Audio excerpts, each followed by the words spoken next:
Dobrodošli u video kako da napravite krst sa natpisom Sveti Sava. Prvo što ćemo da uradimo jeste u programu Aspire unećemo dimenzije materijala sa kojim ćemo da isečemo krst. Ja imam trenutno jednu dasku hrasta koja je 17 cm puta 40 i debljina 16.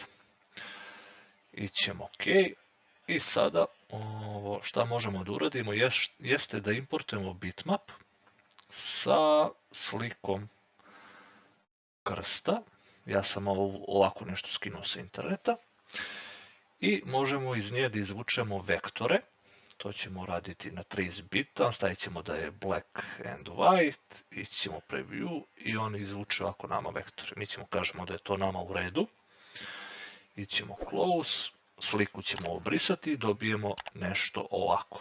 Sad ovdje ima višak delova, što se kaže. Izbrisat ćemo ono što nam je nepotrebno. To su slova, unutrašnji krstić. Tako. I sad šta možemo da uradimo jeste da na osnovu ovog krsta napravimo jedan duplikat i da ga smanjimo na otprilike nešto ovako. I da ubacimo u sredinu. Ubacit ćemo to otprilike da bude ovako.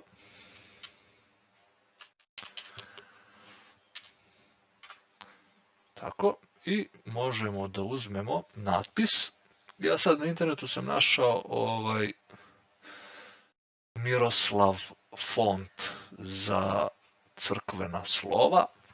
I tu možemo sada da prebacimo na ćirilicu, da napišemo Sveti. I njega ćemo da pozicioniramo ovde. I još jedan natpis Sava. Njega isto ovde. I sad to da bi izgledalo pristojno i da kažemo ravno, simetrično, stavit ćemo ovako.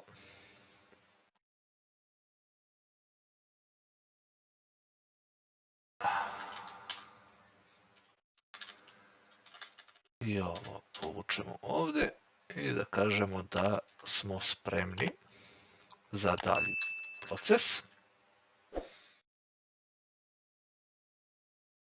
Sljedeće što jeste, izabrat ćemo slova, izabrat ćemo unutrašnji krstić i ići ćemo na graviranje. Stavit ćemo da to filuje pod uglom od 90 stepeni. I na kraju stavit ćemo da opseca. Debljina materijala 16, outside i imamo glodalo od 6 mm. I sad možemo da uradimo simulaciju kako bi to izgledalo.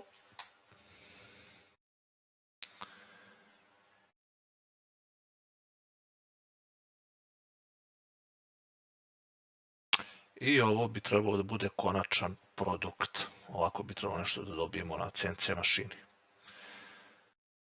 Ništa, sad ćemo to da snimimo i puštamo CNC mašinu u rad.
Okay.